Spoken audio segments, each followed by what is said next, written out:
Hello, everybody. Welcome back to Fat Jocks. Thanks so much for listening. Thanks so much for watching in. Thanks so much for tuning in. Appreciate you guys. If you've seen the show before, you know what to do. Go over to Apple Podcasts, give us a 5-star rating, write a 5-star review. And if you never listen to the show, do it now. It really does help us out. It really does a lot for your pals over here. Got a great show as always today. One of the better ones. We're both pretty damn fired up. Mr. Brian Bokey, what are we talking about? Let me tell you, folks, this episode is going to put your dingle right in the dirt. It's a barn burner. We opened up with boxing and how boxing has allowed me to access emotions that in other places in life I have not been able to get to. We kind of trash on mock drafts. I think they're stupid. Is there a more pointless industry in the world than the NFL mock draft? I trashed the Packers front office for their non-committal language around Aaron Rodgers. We break down the Dodgers-Padres rivalry. Is that the best rivalry in baseball right now? Spoiler alert, yes it is. We also get into the mystery of the Dodger dog. Who is making it? Because we found out it's no longer Farmer John's. I don't know if I'm going to eat it. Will you? Stay tuned. Folks, all that and a whole lot more. God bless you. Personal foul, 69, offense. He was giving them the business. This fat son of a bitch. He's fat. Hey, I'm just here so I don't get fined. He's fat. Playoffs? I just hope we can win a game. He's fat. I'm a man. I'm 40.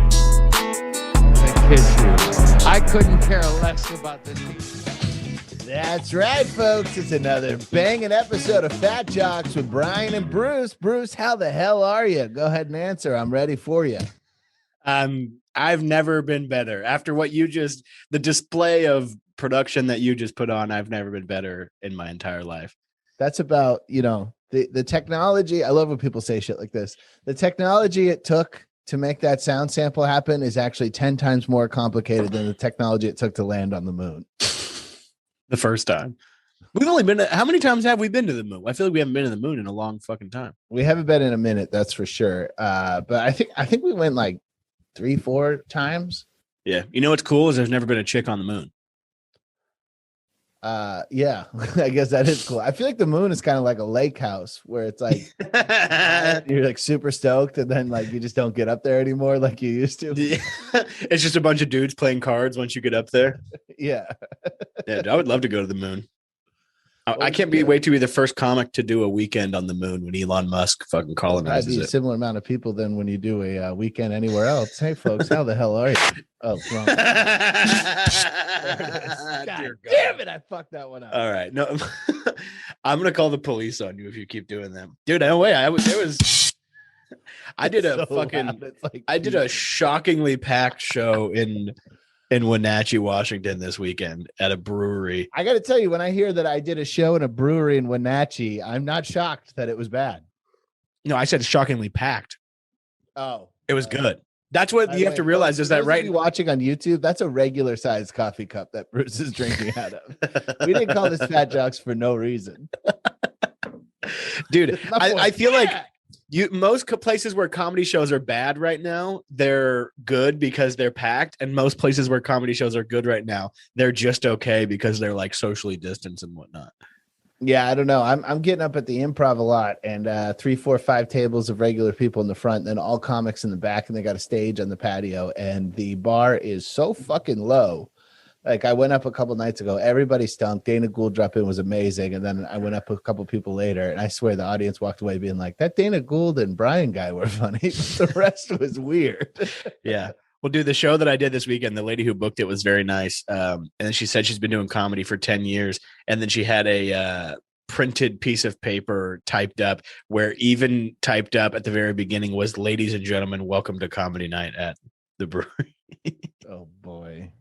She was very nice, though. And I had a great time. Got freaking tanked, dude. The cowboy hat wearing owner of the brewery, who, if I had to guess, does not own a mask or never has owned a mask. I feel like you either get one or the other. You either get cowboy hat or you get mask. You can't own both. And unless you're like forced to. Like I'll show you a picture in a second. The most Mexican-looking Mexican fighter on earth fought last weekend, and I think there were moments because he's cowboy hat all the way. He's a total ranchero or whatever, but he had to wear a mask. But his mask, I think, had a cowboy hat on it, like printed on it, if I remember correctly. Just so people don't forget that he also wears a cowboy hat. Dude, but this guy, I don't even know how we got on this topic about liquor. Like a redneck nesting doll. Just cowboy hats going into cowboy hats. Dude, we got on the topic of liquor, and because I was going to think, we were at a brewery, so it was only beer, and I don't really give a shit about beer. So I was going to go next door to this bar and get a tequila or something. And then this dude brought me out a shot of bourbon that he was making illegally in his brewery, and told me he literally gave it to me and told me to keep my mouth shut. Wait. I do want to talk about this, but you haven't given me permission to record, and I haven't been recording on anything. Oh, I'm sorry. I'm recording. All right, you got permission. All right, one more time for the people at home. How the hell are you, Bruce Gray? Jesus Christ, we're getting started again. Now, Bruce Gray, I hear you were given some illegal scotch in Wenatchee, Washington. Is that true? It was bourbon, but bourbon. But yes. It would be so funny to have a show like this where we just have people on and just ruin their day completely. Basically like that old show Boiling Points, just see how long we could have them go until we just interrupt them with that fucking jazz, whatever the hell you want to call that music. So whatever the hell you want to call that fucking music. Dallas, when you were pulling into the winning, to win the Iditarod Trail for the record 5th time or 7th time or whatever many it was, how did you feel? Everything went to. Go ahead and lay that answer on me, big guy. You just start, but you just throw a little one in there, like, oh, sorry, okay, the board's going crazy over here. This thing has a mind of its own. Don't forget, we've got a live mariachi band in the studio. What a nightmare. Is that on your board? Did you have to download all of that? That came stock. You all right, let's hop right into it. You were sending me, I didn't have any bets going this week after I still have a bad taste in my mouth after the Ben Askren bets I put down. What did you got? You sent me some multi-sport parlays over the weekend. Yeah, I had some big parlays going. I thought the return of Anthony Davis would make the Lakers a lock. So I waited. I didn't bet on the Lakers for the first game back because I knew I think he only played 17 minutes, only scored like 4 points. He had to get his legs under him. So I said second game, they're playing the same team, Mavericks. They got a good look at him. The Lakers are more talented than the Mavericks, even without LeBron. So I was like, this is a lock. So I'll throw AD second game back in the swing of things. I'll tie that in a parlay with a bunch of UFC fights. Now, I don't know anything about UFC, really. So I just texted former guest of the show, Anthony. I said, what are my bets? He said, I would parlay all 3 champs to stay champs. And then for the undercard, the prelims, I would go with Anthony Smith, something Connolly. Anyway, so I had 5 fights. I had 5 fights and the Lakers tied into one parlay. If that paid off, by the way, I put down $30 on that because I was feeling juicy. That's and you put $30 on a parlay. That's a lot of juice, brother. It would pay. Yeah, it was going to pay like 400 and something. It was like almost $500. And I had like, honestly, the only underdogs were the Lakers and Anthony Smith on the UFC card. So I was like, it was just the reason why I was paying so much was because when you just parlay that much together, it's going to give you good odds, even if you're picking favorites. And then I had another parlay down for $10 that was strictly UFC, based on what friends of mine, I kind of did a group text essentially, and got all my UFC experts on the horn, my sources, and put them all together. And then I put another bet. Now they both had Connolly picked there, and Connolly was like the first fight on the prelim, so he lost, and that wiped out both parlays immediately. I was gonna say, this is where the issue I see here is that you were trusting a person named Tristan to win a fight. Is that his name, Tristan Colony? Tristan Connolly. Yeah, that's a rough name. I went to school with a dude named Tristan, and he had like the most like butt like it literally looked like he had an ass below his lips. Like he straight up looked like he got implants. It looked like I don't trust anyone named Tristan to win anything. Yeah, Tristan was white. He's got to be dead. There's no way, or he killed somebody, one or the other, possibly both. I'll parlay that. I'll parlay the chances that he's dead and he killed somebody. He's dead or he killed somebody. That's my parlay. So Connolly lost that. Watching the fights? No, I was watching the boxing matches. The card was okay. There was a really good undercard fight. I was watching, of course, the featherweight championship fight between Emmanuel Navarrete and Christopher Diaz. They really the fight was in Kissimmee, Florida, which Florida has a lot of Puerto Ricans in it. And they really, by no accident, pinned a lot of Mexican fighters against Puerto Ricans and really exploited that just to get the crowd riled up. So every time like a Mexican would do anything successful in the ring, it was like, boo, boo. It was kind of nuts, honestly. There was a lot of people there, but they weren't full capacity like UFC was. Like they weren't allowed to be at full capacity, which probably helped because it wasn't a very promoted card. I mean, Teddy Atlas is like the boxing expert, and he just did a podcast today, and I just looked at what they talked. They didn't even mention this. They just talked about UFC, and they're like, their whole thing is boxing. But I got to tell you, Emmanuel Navarrete, like I said earlier, the most Mexican-looking Mexican boxer you've ever seen. He comes in like a poncho that has like, desert scenes on it. I'm looking at it right now. It's like a Native American. It has a horse and bird in the Alamo, it would seem. Yeah, but I don't know if it's the Alamo, but maybe it's something like that. It's got like cacti on it, and he's got a rose of the most giant rosary beads, and he's got a cowboy hat. And what you can't see in that picture is that and I'm going to put this in post, but his cowboy hat also has the town he's from, like embroidered on it. Yeah, and he comes out, mariachi music. He is an unbelievable fighter. I got to be honest with you, I wasn't familiar with him. Turns out he's beaten everybody in the featherweight division, and I'm going to add this knockout in, but he's got one of the most off-kilter, weird timing feints, and he throws off balance in weird positions. So he'll throw a feint at you, and then just hold it a little second, and then the fighter kind of gets confused, like what the fuck, because he's moving so slow, and the fighter's like doesn't know where to go, and then he'll just slap an undercut in an uppercut and just knock you out. But I got to tell you, I got emotional during this Christopher Diaz Emmanuel Navarrete fight. I really did. I almost cried. Boxing is really Brian, please tell me, why did you almost cry watching boxing this week? Because boxing hits me. It's like one of the only things that allows me to access emotion. Like when the Packers lose, it's almost like a trauma. Like I kind of shut down, I black out, I take a shower and I sit in the shower. That's kind of what I do when the Packers lose. It's a little more like you got molested in a it's movie? like an assault. That's what you do after the Packers lose. A little bit. If you sit in the shower, not regular season. I could go about my day on a regular season loss, but NFC Championship game. I've never. I have seen. I saw him lose to the Broncos. Jesus Christ, in a Super Bowl. That was brutal. And living in Atlanta, that was a tough one. Anyway. Let me excuse me, but I went into a dark place there for a minute.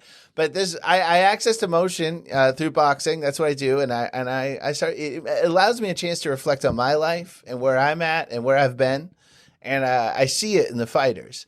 And I was watching Christopher Diaz, who, by the way, was very active during the bubble of 2020. 3 fights, and he won all 3 of his fights in the bubble, and. So after every fight, he would go lean on the ropes wherever Bob Arum, the top-rank owner and promoter, was, and he would say, I want the title. I want the title. And he did it 3 times. He beat everybody he fought in the bubble. And so he gets his title fight. This guy's been working his whole life for this. He's outmatched, outwit, outclassed in every way. There's no way he's going to beat this guy. You can see, but he just keeps on plugging away and fighting. And the amount of heart Christopher Diaz showed, even though there was and he got knocked down 4 times. He did not make it to the end.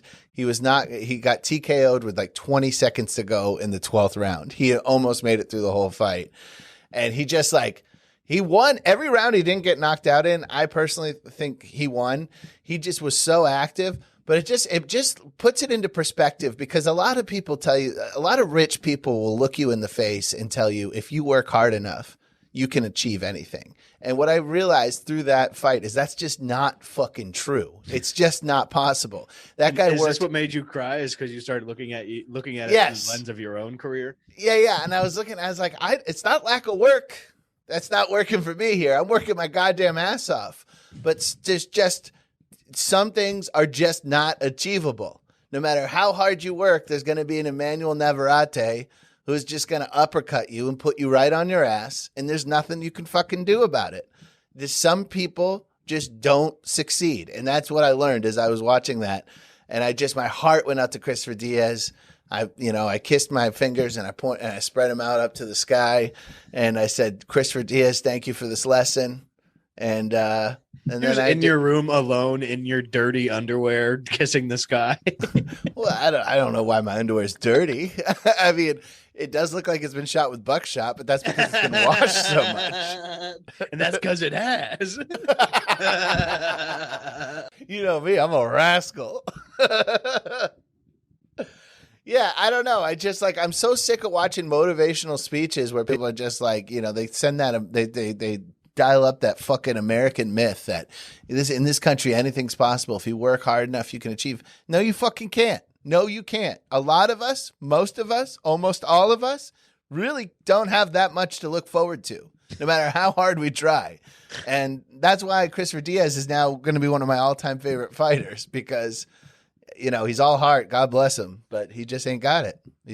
So that sets up Emmanuel Navarrete going up to 130 to super flyweight or super featherweight to fight Shakur Stevenson, which is going to be Shakur Stevenson. I put Preacher Lawson onto him. He's like the next Mayweather. He has no knockout power really, but he is just the smoothest, most technical fighter I've seen in a long time.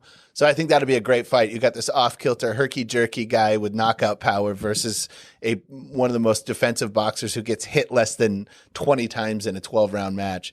So I don't know. I think that's going to be a great fight. There's a lot to look forward to. What's up with Ryan Garcia? Ryan Garcia, I think, has the blues. He got the blues. He's a sad boy, and he has a bad case of them.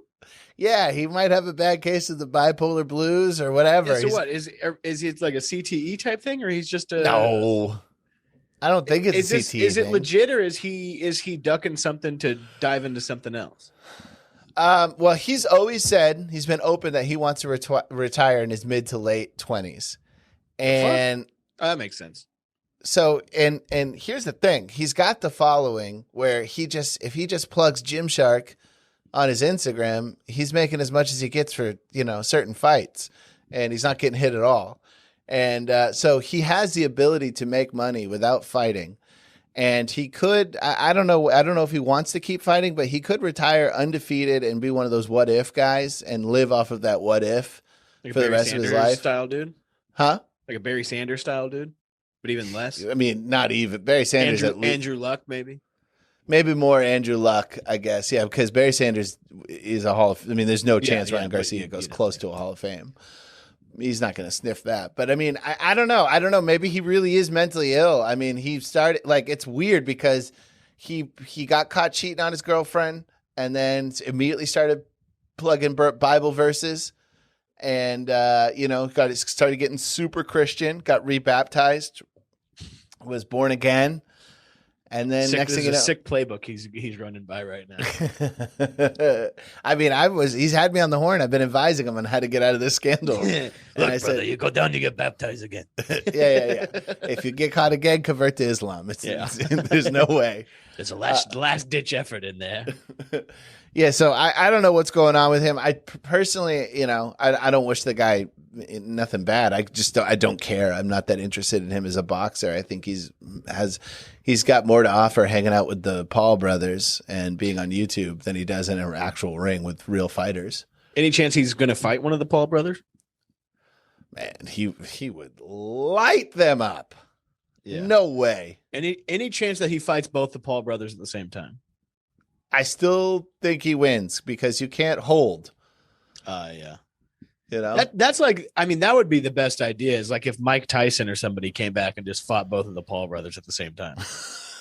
That would be something that I would be into.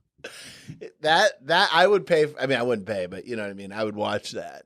But yeah. I would sit through it. Yeah, I would sit through an hour. Actually, all you got to do is you got to have one friend who's like a fuckboy douchebag who's like into Triller and just be like, hey, text me when the fight starts. Yeah, no, 100%. Yeah, that's literally what I did in the group chat last time was, hey, let me know whenever this is going on because I'm watching the Dodgers on the other line. Yeah, I was when that Triller event happened, I was driving back from Palm Springs, and so I had it on mute silently on my phone. And so I would just like, it was playing, I was listening to Spotify and had that on mute so I could see when the fight started. Gotcha. That's how I had that going back. I was eating a double protein style lettuce wrapped. That roughage really helps clean it out. Gotta say. Yeah, dude, I had In-N-Out because I've been doing this show every now and again in Salem down here, up here. So about an hour 20, hour 10 south of here. And that's where the only In-N-Out in Oregon is at. So I'll bang that out on the way back. And boy, oh boy, did it do it. Does it taste the same? Yeah, it's delicious. What are you talking about? I don't know. A lot of high school ruffians over there. These fucking high school kids are always in there causing trouble, not wearing masks. Oregon doesn't get the credit it deserves. I was talking to the great Joe Bartnick about that, where that's a tough state to have to get gas just anywhere in, because more often than not, when you're getting gas in rural Oregon, there's a guy with who looks like Ed Norton in American History X getting gas, like a buff guy with a Swazi on his chest. Gas. Huh? I get in trouble all the time because I live in Washington, but I'm right on the border of Oregon, so I'm always in Oregon doing shit, and I'm getting gas, and I start pumping my own gas, and people come out like, "What the fuck you doing?" Oh, right. But there was one time whenever I came up here to look at places, it was remember all those wildfires were going on. Mm-hmm. And so they didn't have the people outside and they had to make all the people pump their own gas. And it was really fucking funny to see because these people had no clue what was going on. Right. New Jersey and Oregon, you can't pump your own gas in. I forgot about that. Because when I was a kid, there was self-service and full service when I was a little kid growing up. There's a few of those in LA. I'm old enough to remember when the threat of you being a loser transitioned from you're going to be pumping gas for a living to you're going to be working at McDonald's. I remember that transition because, people have always been threatening me with growing up to be nothing. You've always been threatened with loserdom? Yeah. So it's like, you're going to be pumping gas for a living, you fucking loser. And then around, I would say 1996 or so, it started shifting to, you're going to be working at fucking Mickey D's, you fucking loser. Dude, there was this chick on my street, Brittany something, back in the day who worked at McDonald's. Like, she's like older teenager or whatever. But I remember seeing her working at McDonald's when I was like way young. And I was like, fuck, that is sick. I was like, damn, dude. It was like a celebrity sighting almost. I was like, what the fuck? Yeah. She gets McDonald's. Seeing a girl in an element you don't normally see her in makes her hotter instantly. Yeah. Check out jail shows. What's today? Today is Tuesday, correct? So that means Thursday, whenever this comes out, the NFL draft will have just happened. What do you got, dude? You've been fired up about NFL mock drafts. I haven't. What's your problem with Todd McShay? I'll tell you what. Is there a dumber industry in the world than the mock draft industry? And I remember like back when I was fine when it was just Mel Kiper Jr. I remember when Mel Kiper Jr.'s hair was naturally black before he started putting that fucking hot tar in his hair or whatever the fuck he's... Yeah, but whatever he does every morning, or he fucking dips it in a vat of fucking asphalt.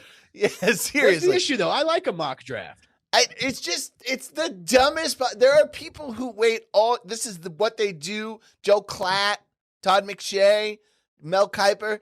They wait all year, and it's like weed harvest or something. It's like, yeah, this is their one time of the year. That is okay. That's true. That Mel Kiper Jr. and Todd McShay. This is the 1 to 2 months of the year that they fucking anything they say matters. But it doesn't matter. You don't know what's going to happen. And I'm so sick of hearing from sources where it's like, oh, I got a source, some guy's on some sports show and he's like, my source, Consuela, is a janitor at the Niners front office. And she saw, I swear to God, hand to God, I saw her. She was in there and she filmed it on the phone. She showed me. Kyle Shanahan was grinding on John Lynch to return the Mac. So I know for sure Niners are going Mac Jones. Put it in paper. Mac Jones was getting his dick sucked by Kyle Shanahan. John Elway was outside of the door, banging on the door, saying, "No, me, no, my turn." Right. It's like when they have 5 hats on the table and they have to commit with hats. They have 5 different condoms, and whichever one he puts on, whichever one, yeah. There's 5 different fucking NFL executives with their mouth open right there, and whoever's mouth they stick their dick in is what team they're gonna go to.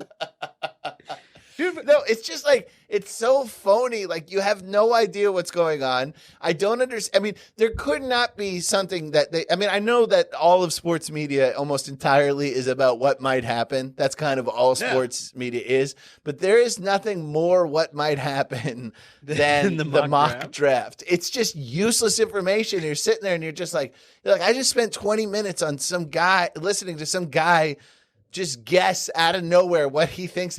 Here's what's going to happen. Detroit Lions are going to trade their first 2 picks and they're going to get Julio Jones. It's like, you don't know that. You have no idea what's going to happen. Yeah, that's new information too. That Julio Jones is going to supposedly be on the market, but he's kind of a little bit past the old prime there. He's constantly hurt. He's always got ankle issues. Well, you know what it is that he's such a I shouldn't say toe dragger. That doesn't sound good. He's such a like a dude. He's so big on like the staying in bounds thing. He's always getting fucking turf toe because he's always smashing his toes down. Yeah, I don't think toe dragger sounds that bad. It sounds I didn't like the way it sounded whenever I did say it. But here's what I don't understand is why would anybody do anything for Mac Jones? When has an Alabama quarterback ever done good? Why would you continually get an Alabama quarterback when every single time it doesn't work out? I would go Mac Jones over the BYU guy, Zach Wilson. I would go him over the BYU guy because I don't trust any Mormon psyche. Steve Young, Mormon.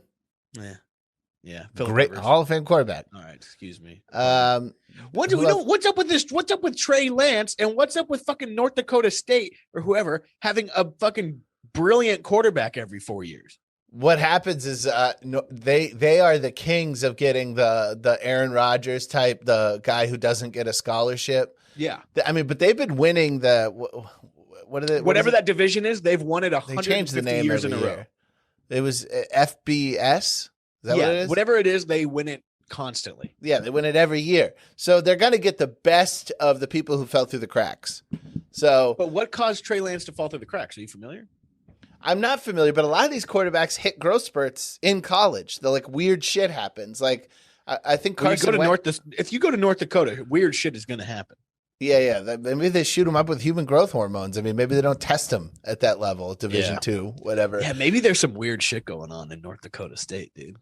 Yeah, I know. You would think it'd be Boise State with that blue field. You would think that. That's like some weird devilish shit going on underneath the Boise I don't State like a field. blue field. I got to tell you. I love the blue field. The blue field always makes me feel like my TV is fucked up. Dude, I like the blue field. The only thing I don't like is whenever you're playing NCAA 2014 and you got the blue jersey and the blue field, then you're in big trouble. As a colorblind fellow like myself. I've always said that you don't see color. I really don't. But I remember watching when Boise State, remember then they went to the Fiesta Bowl and they beat like Oklahoma or something? Yeah, that behind the back, the Statue of Liberty play. With Kellen Moore playing quarterback. Yeah. I remember watching that game on a not so hot TV, and the blue was just blowing out, or that season rather, when Kellen Moore was up there watching them, that the blue was just blowing out the screen and you couldn't see the action that was going on. It just, it looked like you were just staring into like a broken television. I couldn't stand it. Dude, I remember that season because there was 2 years in a row. No, I'm sorry. I think it was just the 1 year where Boise State was good for like 4 years in a row when Kellen Moore was there. And then like it took them that 4 years to get up to like the top 5 pretty much. And then there was that game against Nevada where there was like 2 or 3 missed field goals in that game that just fucked him. And there was a Kellen Moore play at the end of that game where he tossed it like 0 seconds left. Receiver dove. I think it was like T.Y. Hilton or somebody that was playing receiver for them. Dove and caught it and like jumped up with like a half a second left, called a timeout. And then the fucking kicker came out and missed like a 2-yard field goal. Jesus Christ. You know who was the quarterback in Nevada in that game? Colin Kaepernick. Colin Kaepernick. There you go, dude. Boom, bitch. Damn, dude, you're good, dude. Hey, shout out to what's his Ben and Jerry? I'm not sure. Neil Africone, Americone, something. Neil. I'm trying. Rocky Road to Freedom. Cara Neil. No, I don't know. I'm not Cara.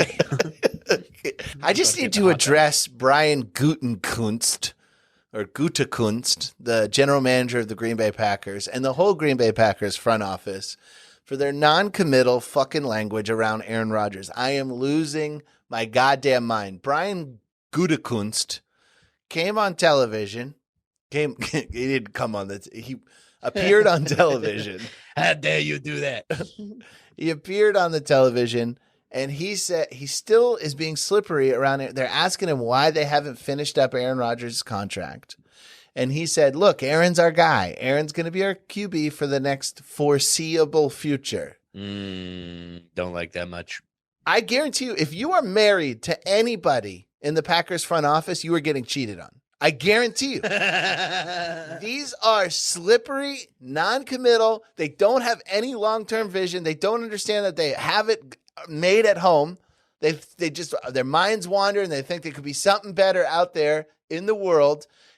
You need to realize where you are. You're in Green Bay, Wisconsin. There is no reason any top-tier athlete would ever go live in fucking beer and sausage rural Wisconsin unless you've got an Aaron Rodgers. So you get rid of Aaron Rodgers.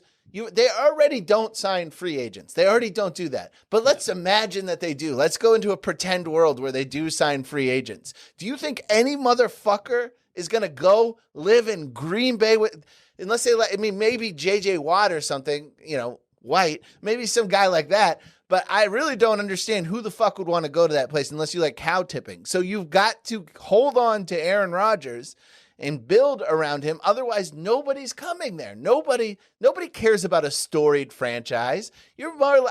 If I were a player and I was 23 years old and I was a millionaire, I would rather play for the Jets. I'd rather be in New York. I'd rather be where things fucking happen. I don't want to go to Green Bay. So there is no better world for the Packers without Aaron Rodgers. It's not, even if you got like a number 1 draft pick, that's not going to entice anybody to come around there. Say you got rid of Aaron Rodgers and then you got Trevor Lawrence. Trevor Lawrence is 3 years away from getting fucking free agents, being attracted to free agents. Yeah. So it's just insanely frustrating. They've got the hottest girl in the world, right up there with Mahomes, like in Aaron Rodgers. They're like these dudes. Okay. I was like, damn. I was like, what hot chick is in Wisconsin? No, I mean, as far as like the way these guys date, they've got the hottest girl in the room, maybe other than Mahomes. But that's about it. It's not going to get better. Just go. They need to go home. They need to kiss their wives. They need to throw away their second phone, and they need to sign a contract with Aaron Rodgers. That's what they need to do. These motherfuckers are slippery cheaters, and they're losers, and they're ruining the most important and storied franchise in all of the National Football League. That's all I had to say. I agree. I don't know about the hottest girl thing. I'm just like so chicks. chuffed. No, I understand. I understand. Just very quick, which I just found this out a second ago because we covered this a lot whenever the baseball offseason with Nolan Arenado being pissed off and wanting out of there because he didn't like Jeff Bridich. Jeff Bridich just stepped down yesterday. Colorado Rockies general manager. Yeah, GM. Stepped down. Rockies, they're doing all right, though. They're doing fine, but they're considering what they gave away last year. They're doing okay. I mean, what are the NL West standings? I mean, the Rockies are, what did I call them? I called them a perennial for third place. The Rockies aren't doing all right. They're 8-14. Well, they started out. The Giants are doing all right. The Giants are tied with the Dodgers for first place in the West. The Dodgers fucking are lost 4 out of the last 10. Yeah, well, that's because they had 2 series with the Padres. Yeah. That's becoming a legit rivalry. Oh, those are some of the best those every single one of those games was incredible. That's the new rivalry. The Dodgers Giants is done. Well, I don't know. You just said the Dodgers and Giants are tied for first place, so that could pick up. Yeah, but if they're battling for first place, I mean, those cities hate each other way more. Yeah. Well, I don't know. I think that San Diego hates LA a lot because, Right. Okay. I'll tell you this. This is how it works. I'll break it down for you. Now, Los Angeles and San Francisco, they do have a rivalry, right? But outside of baseball, LA doesn't even know San Francisco's there. San Francisco is up north hating Los Angeles. But within baseball, that's a mutual hatred there. San Diego is down there. The Dodgers fans don't even know San Diego's down there. They don't care about the Padres the way the Padres care about Dodgers fans. So if there's just one thing that happens, even if that means that down the neck it becomes, if you had a 3-way tie with the Padres, Dodgers, and Giants, the Dodgers and Giants are going to be talking more shit back and forth. The Giants there is no possibility that in the long run of this season, the Giants can keep up with the Dodgers. Agreed 100%. And you're right. The Padres, Dodgers will be the big rivalry, but that's only because the Giants aren't going to be there. But, but Tatis is clutch as fuck, dude. Like, he's good. He's good. And I loved everything about him and Bauer going back and forth. And Bauer loved it too. Yeah. Oh, Bauer said, I'm all for it the taunting. But I mean, Tatis, as far as like getting on base with a walk when you need it, stealing a base, getting home. He's a game changer, dude. He really is. As much as shit as I talked, he's worth the money. And I had money riding this weekend on the game that Derek May and Musgrove started. Is it Derek May? Yeah. Dustin May. Dustin May and Musgrove. I bet on the Padres just win-loss straight up. And it was in the 8th inning. The Padres were down 7-5 with the bases loaded, and they don't get anything out of it. So I'm like, fuck, this is, and I stopped looking at it. And then I get a text on my phone, an ESPN notification that the Padres came back and won 8-7 in the 11th inning. Yeah, and I was like, "Are you fucking shitting me?" I won. That was that game that I don't quite understand why. I haven't looked into it enough. But Dave Roberts put Clayton Kershaw in as a pinch hitter with the bases loaded in the bottom of the 10th, I believe, bottom of the 10th tie game. Clayton Kershaw in as a pinch hitter. I have no understanding of what happened there. But I really don't know why and if that was an actual good thing to do or not. And then off top, it doesn't seem like a very good thing to do. But I don't know.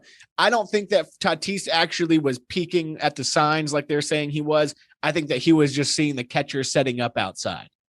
100%. I agree with you 100%. I watched the breakdowns of it. He looked back whenever too late to even see the sign. But it's like, yeah, why wouldn't you be paying attention to where the catcher's lining up? Also, if you could just peek down and get the signs, I mean, come on. Like, people are so obsessed with cheating now because of what the Astros did. But there are certain cheats that are kind of sportsmanship cheats. Like, it's like just being smart. And baseball's full of that. Yeah. That's 100%. You still got to hit the fucking ball. People forget that part. Like, with the Astros, like, they cheated. Don't get me wrong. The drumming, it was egregious. But at the end of the day, you still have to put contact. And but I mean, if you know what's coming, fastball, curveball, fastball off speed, whatever, you're pretty set. You could tell me a curveball's coming. I'm not hitting off of fucking, Garrett, whatever, Cole. I am. All right, dude. I'm fired up, dude. You've been pretty fired up this whole entire time, but I'm fucking fired up as all fuck, dude.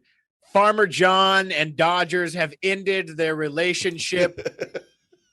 The Dodger dog is no more. Maybe the Dodger dog still is going to be a Dodger dog, but it's not, dude. I'm Farmer John through and through. Farmer John has sponsored my Little League baseball team before, okay? All right? Wow, that's a big Tired deal. of the shit. Here's what a statement we got. After the 2019 decision, Farmer John made the difficult business decision to not renew its contract with the Dodgers. What the fuck kind of business decision are we talking about? They're hot dogs, people. And it's definitely your biggest customer of whatever. Who's fucking who here? Who fucked who? Do you know what I'm saying? Somebody fucked somebody else. Somebody wanted more. It didn't make sense for one side. How did we not keep this going? How much is a Dodger dog? And more importantly, does this also affect the Doyer dog? That is to be determined. Because I got to tell you, for those of you who have not been to Dodger Stadium, there's two dogs there. There's three dogs. There's a footlong, there's the Dodger, and there's the Doyer. And the Doyer, as you can imagine, Doyer dog, Doyer perro, it's a little spicier. It's a more of a Mexican style hot dog. And there's a few different Dodger dogs too. Because if you know anything, which you don't, there's the Dodger dog that they sell all over the stadium. That's the steamed dog. That's the new age Dodger dog. But out beyond center field, underneath where the ball used to land on the home run, they got the grilled Dodger dog. Okay. Oh, I've never had the grilled Dodger dog, and that's all Farmer John. It's all Farmer John. What if they go to Ballpark? Would you be okay with that? No, Ballpark Frank sucks dick, dude. I hate a kosher hot dog for no reason other than taste. I guarantee you Farmer John is kosher. You know what I mean, though. Kosher doesn't affect the taste, you anti-Semite. A Ballpark Frank tastes a lot different than a Dodger dog. There's that little nest to it that is not good. You know what it is? It's whatever they put in a hot dog to make it rise, because meat's not supposed to rise when you cook it. The Dodger dog, man. The Plumps Dodger dog when you cook it. The most pure fucking thing. I'm pretty fired up about this shit, dude. I really am. And so I got to tell you, I think Farmer John. How much? Like, you didn't answer my question. How much is a Dodger dog? Let's see right here. Dodger dog cost. I haven't had one in 2 years, so I think they're like $2.50.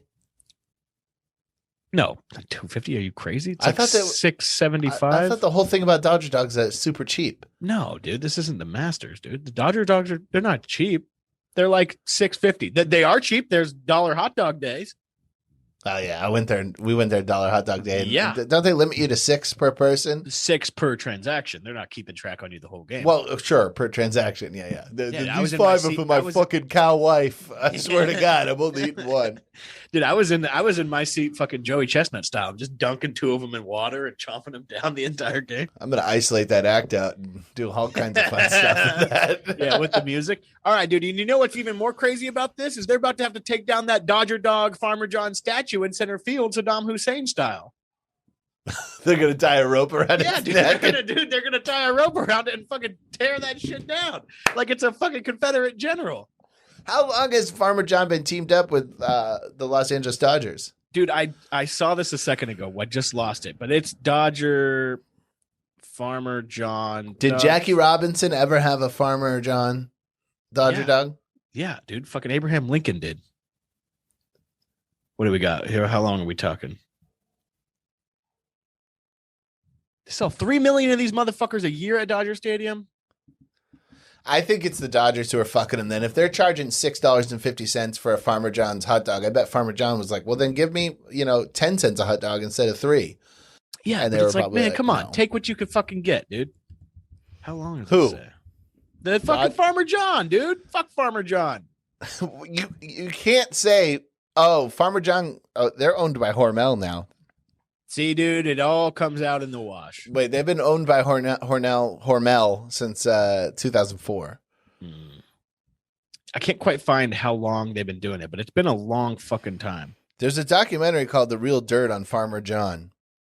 The Dodger dog, Farmer John, been producing fucking Dodger dogs 1972.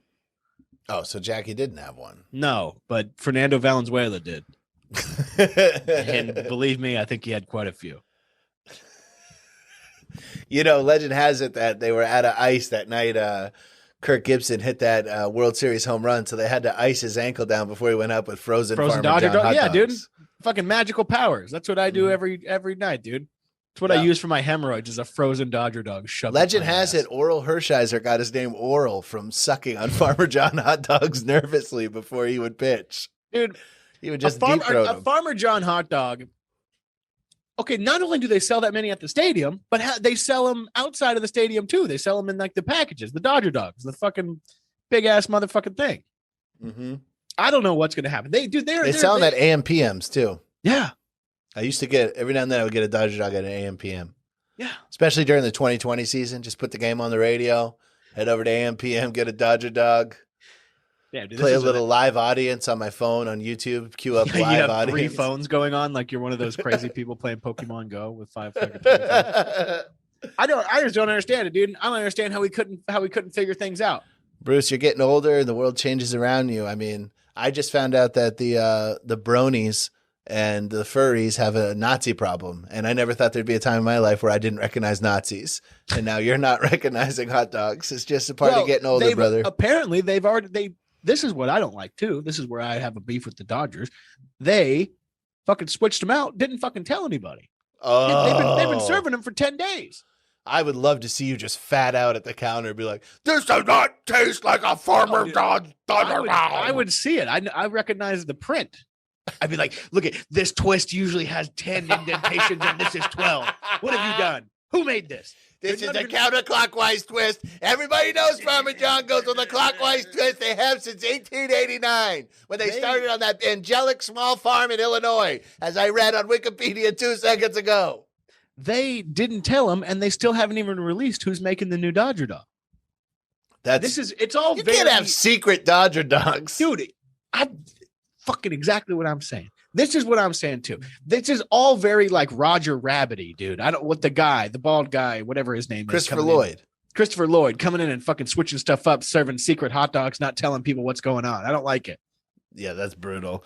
I watched a news story about it, and they were just like interviewing like cholos at those like that bar strip outside of Dodger Stadium, And one was like, "Man, I'm fucking bummed out, man." It was a very funny thing. Like, it's just all these cholos in Dodger hats who were like, "What the fuck? What, man?" Dude, so a little tip for everybody who lives in the Los Angeles area. What I've been noticing on StubHub is that any Dodgers game that's not the day of is very expensive on StubHub, but the prices are dropping crazy cheap the day of the show. Yesterday, day of the game. Yesterday, I was looking at tickets, $29. Oh wow! Sit in the outfield. You had to prove. I think it might have been the vaccine section, but I'm vaccinated. I'm not sure because it said that COVID restrictions may apply to these tickets because the Dodger Stadium has a vaccine section. I think we talked about that last week. Damn, imagine how hot, dude. That fucking people hit a home run. You just start making out with the people next to you. Oh yeah, just spitting in each other's Diet Cokes. Yeah, it's like 3-way kisses between three fucking Lady and the Tramping fucking Dodger dogs together. Yeah, dude, I would love it. Well, I guess you wouldn't be doing that anymore, but I'm still down. Hey, I'm gonna get the damn new Dodger dog. I just don't like change. I want the Farmer John Dodger dog. I might do like what people were doing with the Aunt Jemima with the Land O'Lakes and just buy a big supply of these Farmer John Dodger dogs and fucking sell them in 2 years. I understand the nostalgic connection to Farmer John's hot dogs and Dodgers dogs, but the Aunt Jemima one, that's a curveball for me. I can't imagine really being upset because they're still selling the same Land O'Lakes, the same Aunt Jemima, and they just took the people off of it. What I learned back in the day, sent him to mascot hell. Have I talked about the Land O'Lakes, how people used to beat off to that in the 70s? I heard on the radio one time. Apparently, what the radio were you listening to? Opie and Anthony. Oh. Apparently that okay, all right, makes sense. Check out. But that Native American broad on the cover there, she's sitting, we'll call it cross-legged, and yes, we will. Apparently you can fold it up to make the knees look exactly like tits. And so, like, I guess according to, like, I don't know, Nick DiPaolo or Louis C.K. or something, back in the day, kids in the 70s would all teach each other how to fold the Land O'Lakes box to make it look like she had tits. Like you're folding a dollar bill to see show 9/11 or whatever, or make 100%. It say United Ass of America. Hey, let me ask you this. I saw there were some people getting pretty heated about this online. What is your thoughts on bringing a baseball glove to the game? You're only allowed to bring a baseball glove to the game as an adult if A, you are with a child that's hopefully yours or knows who you are, or you are no rented children, or you catch the ball and you plan on immediately giving it away to a child. Okay. There's no reason an adult should increase his chances with the reach he has over children and also the decreased amount of joy he would feel, or she, from catching a baseball. There's no reason you should increase your odds. That is a fair ball. Catching a foul ball or a home run is one of the greatest moments in a child's life. I would assume I never did one because too many adults were there with gloves. So I'm just saying. No, we did catch him, didn't we? Did we catch 2 one time? No, you're thinking of Dwight Yoakam guitar picks. Oh, yeah. That's right. Where we did Dwight Yeah. Yoakam threw 2 guitar picks in the crowd, and we caught both of them. Yeah, that's And true. on the way out, you were like, "This is not good for either of our egos." To be like, he threw out 2, we caught both of them. I carried that thing around in my pocket for like 6 months. I still have it. I actually lost no. mine. You caught Dwight's. I caught his lead guitar. Oh players. yeah. Remember there was that guy where there was a dude who was like, "Dude, can I see it?" And I was like, "Yeah, dude, but don't fuck around."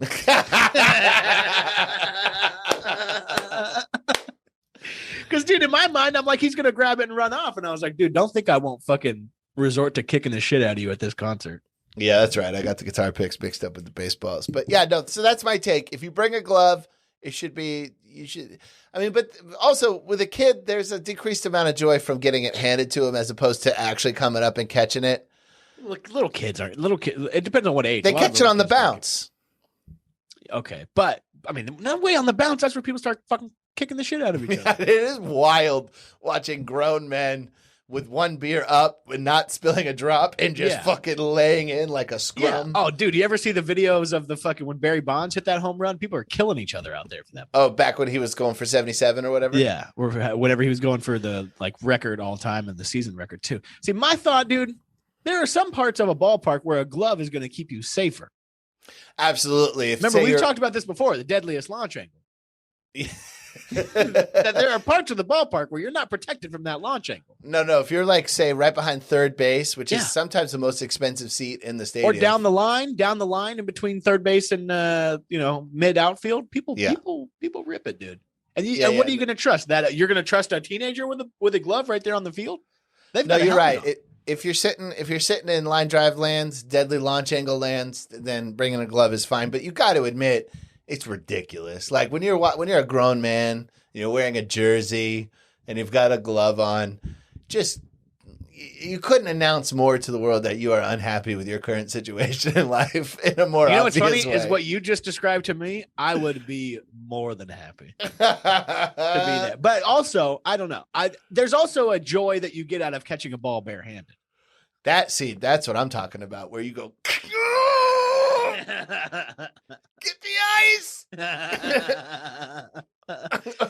Yeah. What is your thought on Will you throwing a breathe ball? in that pain? Oh yeah. Well, dude, I mean, you can catch it. You can do pretty solid. It's all about bringing it in. You know what I'm saying? Yeah. It's like catching eggs. Yeah. Jerry exactly. Rice used to catch eggs. Yeah. What is your thought on throwing the ball back? All for it. Like, believe me, you put me above the Green Monster and a New York Yankee hits a home run. Oh, dude, I'm throwing it back.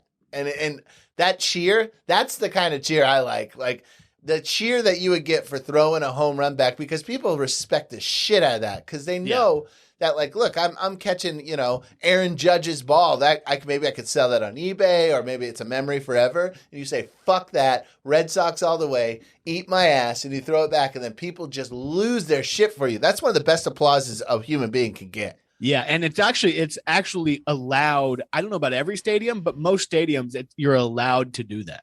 You better be. Yeah, I've seen people do it in front of security guards all the time. You can't throw a foul ball back, though. It's got to be a home run. No. Well, there's people giving. This is what I brought this up. This argument was started because this dude at a Dodgers game the other night caught 2 different home runs. He caught a Will Smith home run for the Dodgers, and then he caught a Tatis home run, kept the Will Smith home run, and then threw back the Tatis home run. I bet that lowered his applause about 75% because people knew he still had another ball in his back pocket. But when you're throwing your only ball, yeah, when you're throwing your only ball. But would you in that moment done the switcheroo? what do you mean? Would I have kept? The Would you have Tatis- tried to make it look like you threw back the Tatis ball, but really you kept the Tatis ball and threw back the Will Smith ball? No, because I would imagine with Will Smith having the confusing name that I could throw that up on eBay and say this is a home run Will Smith hit, Well, and I'd be that telling the Will- truth. Will Smith hit a home run for the Dodgers. Yeah, some rich like king in some country just pays you like $20,000 for it because he loves Independence Day. Yeah, for sure. Hilarious. No, but I would definitely throw that back, especially a Tatis home run. Especially, I mean, that's similar to Yankees Red Sox. Let me ask you this though: you're sitting dead center, Dodger Stadium, first seat, right up against the wall. You catch a home run. I don't want to bust your balls, but there's no seats in dead center. It's actually a net, and then in dead center. Okay, well, so we're you know talking what right I'm center saying. or left center. So Okay, They have those new home run seats. I want to sit in those because remember it was always the gap between the bleachers and the fence. Now there's like booths right there. I want to sit there really motherfucking bad. But go on. Let me ask you this though: you catch a ball dead center at any baseball stadium, just sir. whatever one, pick one that has a dead center seating section. Can you reach second base? No bounce. You get a bounce. You get One bounce and roll. No, you get the bounce whole and a thing. roll. Oh yeah, a bounce and a roll. Are you fucking crazy? Yeah, I mean, like if you're talking like putting green style, where it's going to roll right up to the base, no problem. Not like that one big dick individual from the top of the green monster who hit Stanton or whoever. Yeah, I mean that's as good as it gets. Yeah, that's one of the greatest moments in baseball history. Yeah, definitely. You're going to reach second base on pure adrenaline, but I think I would be too. I would try to get it into the infield, but I think I would. I don't know. I would be very concerned about hitting the guy and getting kicked out of the game. Whether it's the center fielder. We just said that was one of the greatest moments of baseball history. You don't want to be kicked out of the game. I fucking paid money to be there. Yes, but it's about legacy, my friend. It's about legacy. Are you, if you're at any stadium and the other team hits a home run to you, are you throwing it back? Any stadium and the road team? Unless it's the Red Sox are visiting. I'm saying if you're no, that's not what I'm saying. What I'm saying is it depends on how tenacious the fan base is because I'm only doing that for applause. Because deep down, I want to keep the ball. You're going to get maybe not equal applause, but you're going to get big time applause. If I'm getting big time applause, yeah, fuck yeah, I'm throwing it. But even if it's like a Reds game, you're gonna. The Reds, that's like one of the oldest. I bet they have good fans. But I'm saying, like, say you go to the Miami Marlins. I bet if you throw that ball back, people are like, what the hell are you doing? Yeah, no, that's a good point. That's a very good point. Yeah, so I'm not throwing it back. I might throw it back. I might throw it back just to fucking, no matter what. I'll tell you where it would be a huge hit. It'd be a huge hit in Oakland. It would be a huge hit in San Francisco, LA, Boston, New York, either team. I think those would be the biggest. But it's also, if you're throwing it back in like a Yankees Red Sox game, if you're throwing it back in like a Dodgers Padres, Dodgers Giants, if the Giants hit it to you and you don't throw it back, you get your ass beat. You might get fucking killed out there. The Padres and the Dodgers will not have a decent rivalry until Dodgers fans kill a Padres fan at Dodger Stadium. That's how you kick off a rivalry where I'm from. You kill a fan. You kill an opposing fan. Or at least maim them. I guarantee you a Padres fan has been maimed at Dodger Stadium. But they probably had nothing to do with the fact that he was a Padres fan. No. Dude, remember that one time we were there with Todd Munson and that Reds fan was talking shit to those Dodgers fans? And we were like, dude, this guy's about to get his ass kicked. Yes. We were all kind of just waiting around. That dude, a big dude, was wearing an Adam Dunn Reds jersey. Or no, no, there was a small guy. I'm trying to think if it was who was talking shit to who, but they walked down right in front of us. Like we had already snuck those seats like gentlemen. Oh, no. We're thinking of two different guys. Because remember, there was another group of fellas on the way out of that game that were talking shit to some big Dodgers fans. Some like that's right. Reds guys. All I remember about that game was that Joey Votto was throwing balls into the crowd the whole time. He didn't throw one anywhere near us because I think it was because we had a net right in front of us. And also realizing that Joey Votto is jacked. Joey Votto's a stud. Yeah, he's a big Italian stallion, dude. Unreal. You ever seen that video of Joey Votto where he goes to catch a foul ball, like reaching his glove into the stands, and there's a guy in a red shirt who like gets in the way, and Joey Votto goes like this, and then he looks at him and he grabs the red C on the shirt and like tugs at it and like lets it go. Like, what? You really a fan? Yes, I have seen that. We watched that on Sports Idiots. Yeah, and then he grabbed a ball and signed it and said, "I'm very sorry for my outburst," and like wrote this long letter on the thing and brought it over to the guy. He's a competitive boy. Yeah, what else you got? This Madison Bumgarner no-hitter, dude. What do you think about this? So Madison Bumgarner threw a no-hitter, but it was in a 7-inning doubleheader game because the new rule, along with the extra inning rule of adding somebody on second base, is that the doubleheaders are going to be 7 innings long. 7 innings, yeah. So and this is what I read about too, is that people are kind of iffy on it, but in 1991, MLB's 8-man committee on statistical accuracy, fucking dorks, decided that a no-hitter was a game of 9 innings or more that ended with no hits. Yeah. So the 7-inning game. Yeah, it's not a no-hitter. I agree. It's not a no-hitter. I think it's great that Mad Bum has something to look for. You know, he has something to look back on this season because I'm pretty sure that'll probably be his lone bright spot. Yeah, he was talking shit too. He's like, well, I'm pretty sure it was working for 7. It would have worked for 9. And it's like, well, you haven't really proved that, fuckface. Yeah. Also, I mean, the reason why I think he would have closed it out is if you look at that was this. I don't know which order it was, but the other doubleheader, the other D-backs pitcher gave up 2 hits, I think. Gave up 1 hit. The Braves had 1 hit in those 2 games. In 14 innings.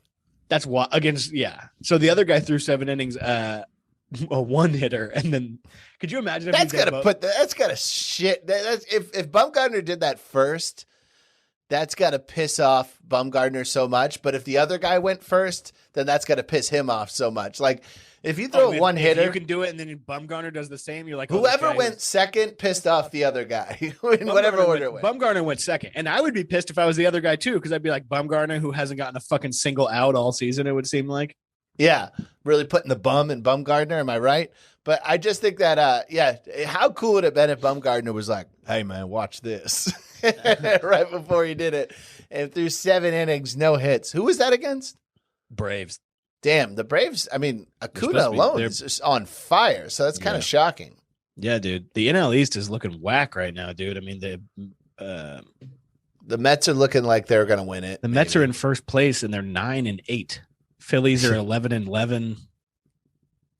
They're all pretty much the same, though, because the Nationals are in last, and they're 8-11. It's too early to call with any of this shit. I do because I'm psychotic, but no, it's too mark early. My word, the Mets are going from the East. Yeah. I mean, I would guess that they'll catch on. Francisco Lindor got off to a slow start. I don't know, man. I'm kind of, the more I watch Lindor, the more whatever I am about him. Except for his fielding. You can't be whatever about that fielding. Yeah, but it's like there's so many good fielders. It is crazy. It is crazy how advanced second base, shortstop, infielding has become. Yeah.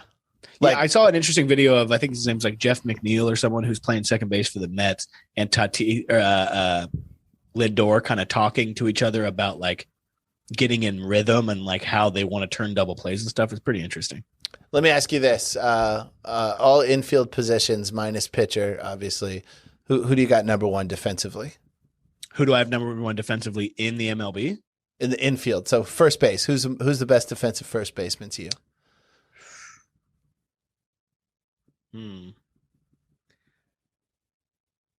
That's a tough one. First base is an interesting one. I might have to say someone like Freddie Freeman, just because Freddie Freeman was the MVP last year.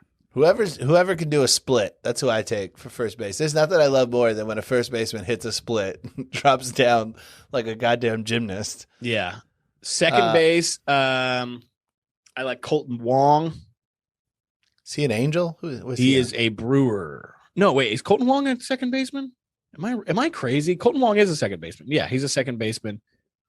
I am curious to see who was even the Gold Glovers the last few years. Arenado's the best third baseman, right? Yeah, without question. You know what's crazy is that dude that stepped up for the playing third base for Rockies right now, who's making a lot of Arenado looking plays, is Nolan Arenado's cousin. Oh, interesting. Yeah. What's his name? Nolan Ryan? I'll say Roland Arenado. No, I don't. They have a different last name. Okay, what about shortstop? Best shortstop in the league. Probably have to say Lindor overall, or Tatis. I like Tatis better. Tatis has more of an arm than I like how you're like, the more I watch Lindor, the whatever I am, and you're naming him the number 1 or 2 switchable defensive player. Yeah, I mean, he's a great defensive player, but it's like, you know, I mean, the AL winner for shortstop last year was Seattle's shortstop. I think Javi Baez. Seager plays second base. I would have to say Javi Baez or Tatis, but I like Javi's having a good hitting year this year. Javi? Yeah. I like Tatis because Tatis has a better arm and just overall better, I guess, like instincts. And hair. Yeah. Yeah, Tatis kicks ass. I'm all in on Tatis. Tatis is not all in. Thick shortstop too. You don't see shortstops that thick. Yeah, see, I like that too. I like that. Yeah, it's fat jocks. Yeah, I like see, I like I think that Tatis is the total package because he has all the moves, but he also has that arm to throw it a fucking 100+ miles across the diamond. Where somebody like Lindor, he has the moves, but it's because he's pretty small and like all that. But Tatis is the heir apparent to Trout. He really is. If everything goes right, he'll take over for Trout as the best player in the league. Yeah. Best catcher in the league. Defensively only is for sure Tucker Barnhart. Tucker Barnhart from the Reds. Oh, okay. Remember those crazy framing videos I've sent you before? Yes. Of Tucker Barnhart where he catches, dude, he's fucking Spider-Man back there. How long's he been in the league? He's been in the league, I think, since like 2015. I worked. He was on the Blaze whenever I worked there. Was he good then? Was it crazy? Honestly, no. Because you also had what's his name there too, right? The guy who Billy was the Hamilton. Dodgers. No, catching. Yasmani Grandal. Yeah, Yasmani Grandal. Yeah, so they were two different years, but Tucker Barnhart was pretty. I didn't. Maybe I just didn't pay enough attention back then, but I wish I would have because Grandal is fine at catching. He's more of like an all-around guy, but Grandal fucked the Dodgers over multiple times with his catching. He fucking made so many errors. Yeah, he also not a great bat, honestly.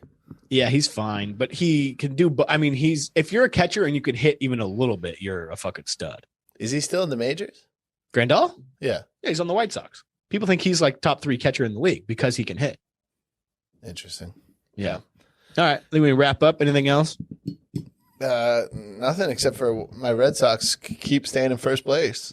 And, yeah, they're doing it. There's a few teams that are doing it. The A's are doing it. The Red Sox are doing it, and then they don't. It doesn't really. Make sense.